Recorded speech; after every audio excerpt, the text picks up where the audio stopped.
हमने कहा है होमोजीनियस मतलब क्या होता है, एक जैसे, ठीक है।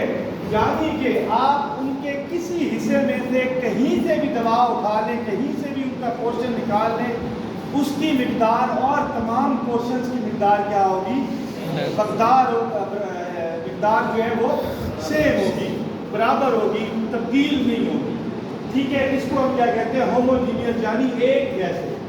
फिर है कि फाइनली डिवाइडेड। फाइनली डिवाइडेड का मतलब क्या होता है कि बार बार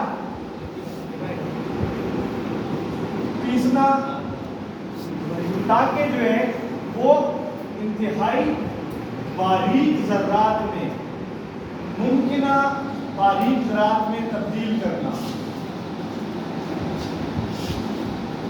ठीक है। तो ये क्या हो जाएंगे, finally divided. Ready to use का मतलब क्या होता है कि आप जो है इनको you will take them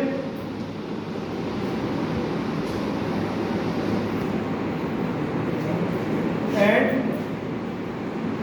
use them for therapy. Therapy किसे कहते हैं, थेरापी किसे कहते हैं, किसी भी बीमारी का इलाज करना वो थेरापी कहलाती है, ठीक है ना। मुख्तलिफ होती है, फिजियोथेरापी एक्सरसाइजेस के जरिए से, ड्रग थेरापी दवा के जरिए से, ठीक है, साइकोथेरापी साइकोलॉजिकल तरीके से, ठीक है। तो कोई भी तरीका इलाज जिसके जरिए से मरीज की बीमारी को ठीक किया जाए वो थेरापी कहलाती है। अब पाउडर जो है ये क्या होते हैं कि सबसे पहले होते हैं बल्क पाउडर। बल्क पाउडर्स क्या होते हैं, दे कम in the form of bulls, यानी कि इनके क्या आते हैं, ज्यादा मिकदार के अंदर आते हैं, ठीक है। ज्यादातर क्या होता है कि less potent drugs are in this form. इस शक्ल में क्या होती है कि less potent drug. Less potent drugs क्या होती है, जिनकी जो एफिशिएंसी है, जिनका जो असर है, जिनका जो एक्शन है वो इतना ज्यादा तेज ना हो, वो क्या कहलाती है, लेस पोटेंट ड्रग। आप उनकी ज्यादा मिकदार में, उनकी मिकदार बढ़ाकर भी आप ले सकते हैं, वो नुकसान नहीं पहुंचाती। पोटेंट ड्रग्स होती हैं जिनकी थोड़ी सी मिकदार भी किसी भी मरीज के लिए काफ़ी होती है। अब जिस तरीके से जो है आप ऑगमेंटन लेते हैं, 1 ग्राम ऑगमेंटन की टैबलेट लें तो उसके अंदर क्या होता है, 1 ग्राम दवा का और बाकी चीज़ें अलग आ। लेकिन उसी तरीके से आप डाइजोक्सिन लेते हैं दिल के मसाइल के अंदर तो इशारिया 25 मिलीग्राम की गोली ले रहे हैं, यानी कि 1000 में के 1000 में का भी 1000वां हिस्सा, ठीक है ना। 1000 मिलीग्राम का 1 ग्राम बनता है, तो आप क्या कर रहे हैं कि उसका भी वो एक हिस्से का भी चौथाई हिस्सा, 1000 में के एक हिस्से का भी चौथाई हिस्सा। तो अब वो क्या है, डाइजोक्सिन, वो पोटेंट ड्रग है और ऑगमेंटन पोटेंट नहीं है, इसीलिए उसकी मिकदार ज़्यादा मिकदार ली जा रही है अपने मकसद को हल करने के लिए। बल्क पाउडर्स के अंदर आ जाता है कि फॉर इंटरनल यूज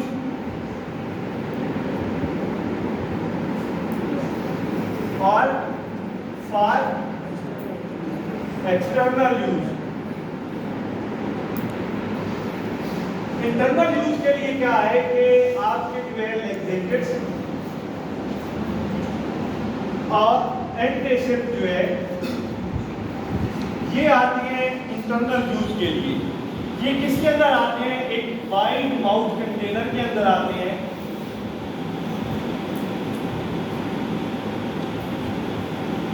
और उसके अंदर क्या मौजूद होता है, खून मौजूद होता है, ठीक है। वाइड माउथ कंटेनर क्यों होता है, उसका मुंह क्या होता है, चौड़ा होता है, ताकि आप उसको आसानी से निकाल सके।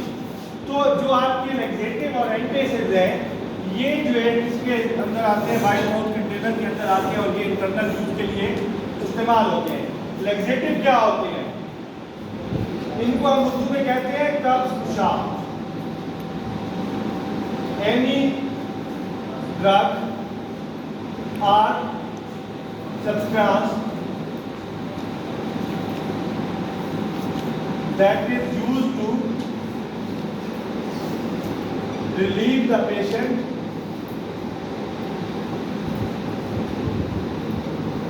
from constipation। ये मरीज को कॉन्स्टिपेशन से जो है जो आराम दिलाए वो क्या कहलाता है? लैक्सेटिव कहलाता है। यानी कि ये क्या करता है कि आपके स्टूल्स को सॉफ्ट करके जिस्म से खारिज कराता है। एंटासिड क्या होता है? Relieves the patient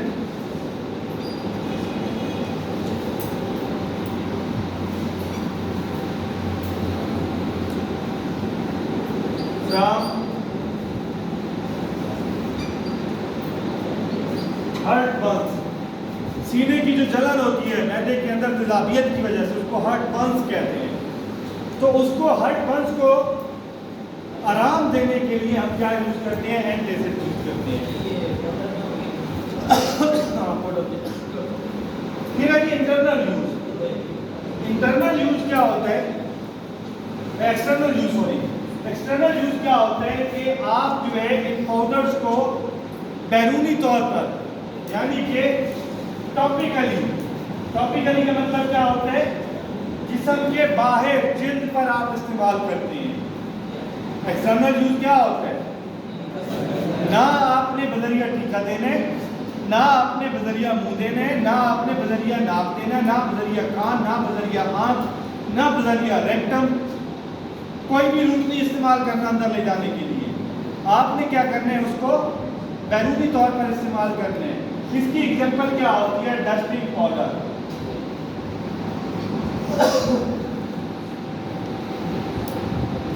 dusting powder क्या होता है?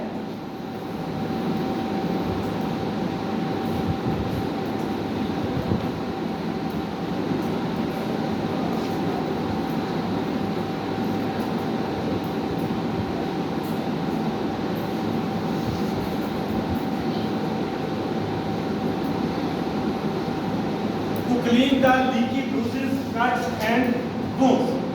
के जो आपके जख्म होते हैं जिनके अंदर से जो है किसी किस्म का कोई भी मादा, कोई भी लिक्विड कौन सा खारिज होगा? या तो वो इंट्रासेलुलर स्पेसेस के अंदर से आया हुआ होगा, सेल्स के दरमियान मौजूद खाली जगहों से निकला हुआ होगा, या वो पस होगी, या वो ब्लड होगा, कोई भी आपका फ्लूइड हो सकता है जो आपके जख्म से निकल रहा होगा। तो वो क्या करते हैं कि अगर आपका जिस्म, आपका जो है जख्म जो है, कौन ये को बता दें, आपका जख्म अगर गीला रहता है तो क्या होगा? उतने ज़्यादा चांसेस होंगे, किस चीज़ के चांसेस ज़्यादा होंगे? उतने ज़्यादा जो आपकी पैथोजन की ग्रोथ है। पैथोजन जिसे कहते हैं disease causing organisms, bacteria, virus, fungi, ये किन जगहों पर रहना पसंद करते हैं? डैम्प एनवायरनमेंट के अंदर, यानी कि नम अमेज जगहों पर। तो आपका जख्म अगर नम रहेगा तो क्या होगा? इनकी ग्रोथ के चांसेस उतने ज़्यादा हैं। तो इस काम को ख़त्म करने के लिए, इन फ्लूइड्स की नमी को ख़त्म करने के लिए हम क्या यूज़ करते हैं? डस्टिंग पाउडर इस्तेमाल करते हैं, जो इस जख्म के इर्द गिर्द मौजूद मायाजात को खुश्क कर देते हैं। और जब ये इन्वायरमेंट खुश्क हो जाएगी जख्म की, तो तब क्या होगा कि वहाँ पर जो है जो बैक्टीरियल, वायरल या फंगल ग्रोथ है वो बिल्कुल कम हो जाएगी या ना होने के बराबर हो जाएगी, और जख्म को हील होने में कम वक्त लगेगा, आसानी से हील हो जाएगा। This was all about the powders.